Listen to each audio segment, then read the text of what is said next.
Welcome to Dan's Talks. My guest today is Tora Matsuoka, who is the uh, chief officer and partner in Tip Top Hospitality, which runs five different restaurants in the Hamptons.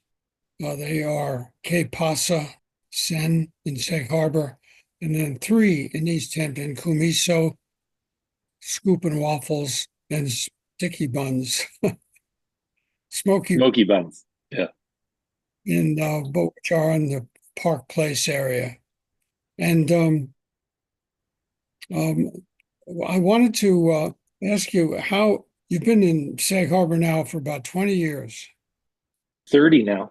30. I, You I look can't believe it. possible. You look like you're 25 years old. I appreciate that. You told me that you were born in Hawaii, of a mother who's Jewish and a father who makes his living and is a celebrated sumo wrestler in Japan. So I thought, wow, that never happened to me. I wanted to ask you to tell us about the long road you've taken from when you were a kid. Amazing.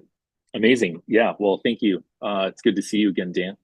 Um, it's been an interesting road here. I was made in Japan. I was born in New York City, but I grew up in Hawaii. Uh, What happened? so my father was a top ranked sumo wrestler, and he met a good Jewish girl in Japan, my mom. They fell in love. And when he retired, they moved back to New York City, where they had myself and my brother Jesse. Why did they come back to New York? Well, my dad was really kind of over Japan. Once he retired, he had fulfilled his dream of being a top ranked wrestler. My mother was from New York, so they decided to move back to her hometown, which was fascinating because he didn't speak any English. As a sumo wrestler, he definitely didn't look like everybody else. What did Um, he, so my dad was considered small as a wrestler. He was 5'9", 330, which is technically very small for a sumo wrestler. When I lived with the grand champion, when I lived in Japan, um, he was 6'7", 650. pounds? Yes, pounds, 650 pounds at 6'7" height. Akebono. So, and what's fascinating about sumo is there's no weight class. Wow. So regardless of size, you fight people on the opposing side of East and West teams. So they decided to move back to New York. They sent you back to New York.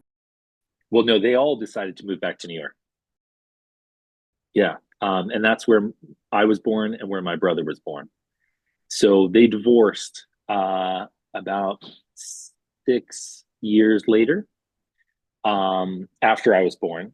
And my New York mom moved to Japan with the kids, and my Japanese dad stayed in New York. I don't know how that happened, um, but that's how I found myself in Japan. So I spent 6 years there, and then prior to or thereafter, I moved to Hawaii for school.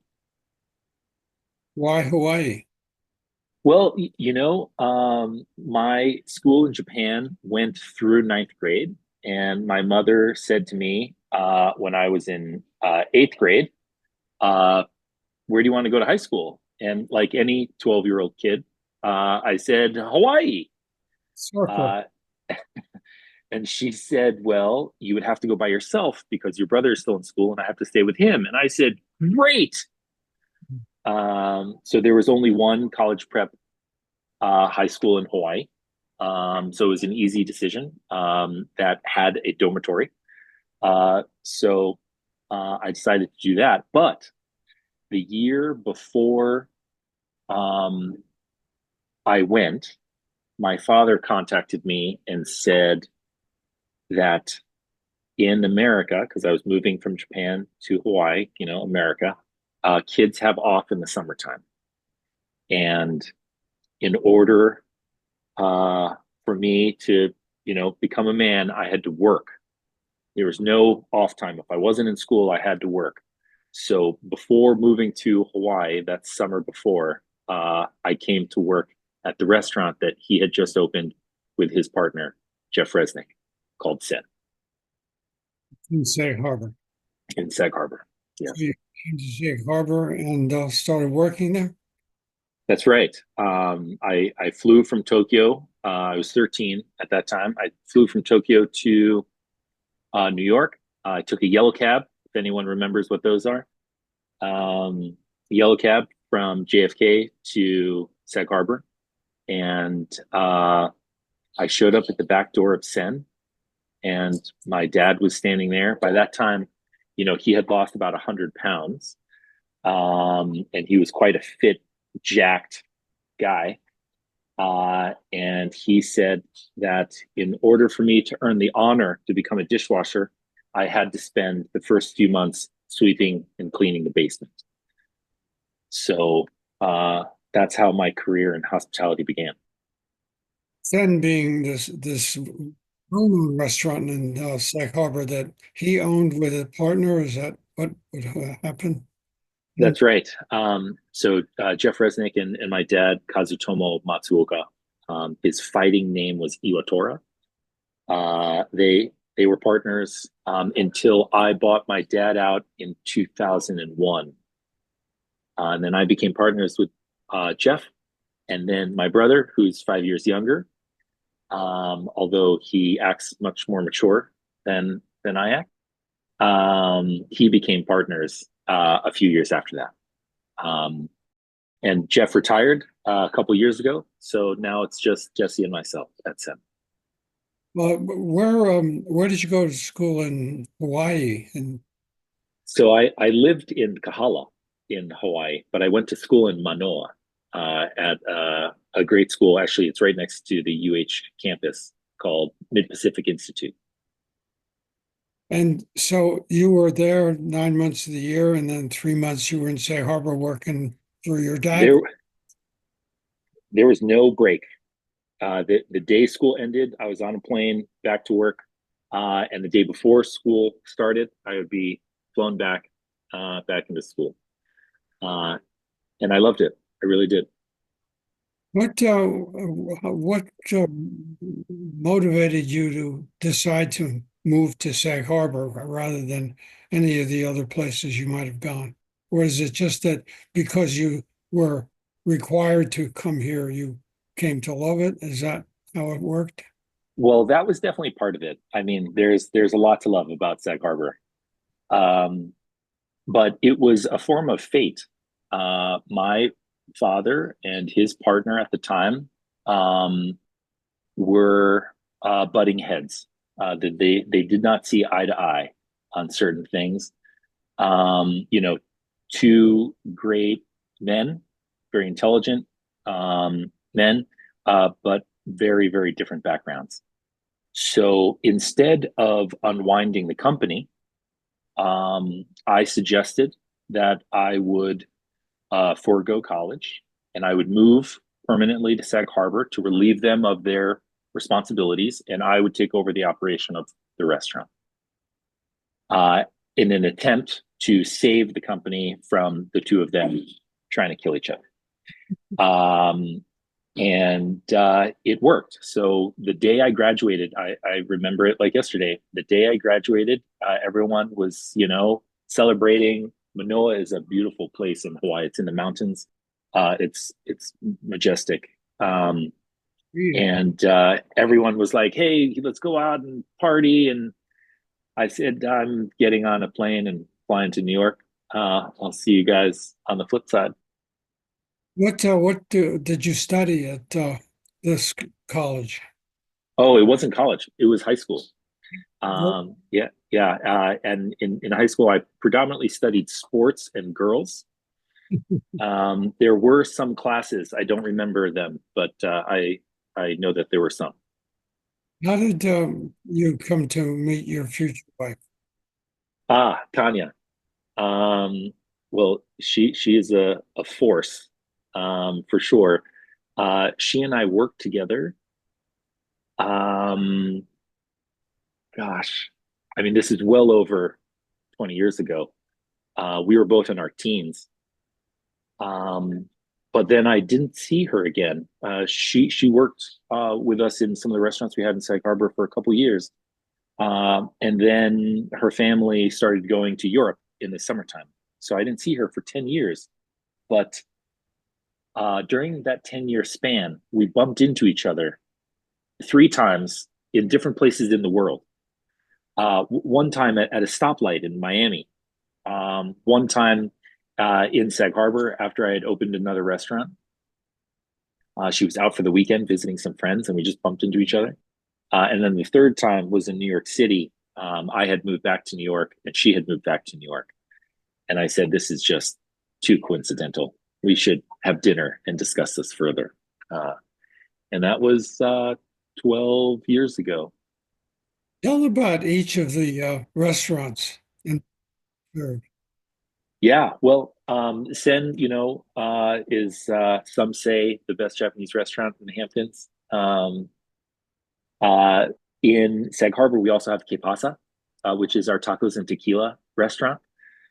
We wanted to create something that was fun and delicious and affordable and year round, which is our our main model. Um, so following that model, we decided to open some restaurants in East Hampton. With the current administration in East Hampton, Jerry Larson and the team, they've just created a great environment for business. So we opened up Kumiso restaurant in East Hampton, which is a sushi and ramen shop. Uh, it in was well received. it's on Newtown Lane in the That's right. That's right. Right down the alley from Breezing Up. Uh, and our landlord here is fantastic. The Eastman family are just wonderful people. Um, and when they had an opportunity to redevelop East Hampton Square, which is the property that includes Starbucks, they offered us an opportunity to do another restaurant there. Um, and it was really important to them that that restaurant was year round and was family friendly and was affordable. They're true stewards of the town, and they wanted to make sure that there was a restaurant for everyone all the time.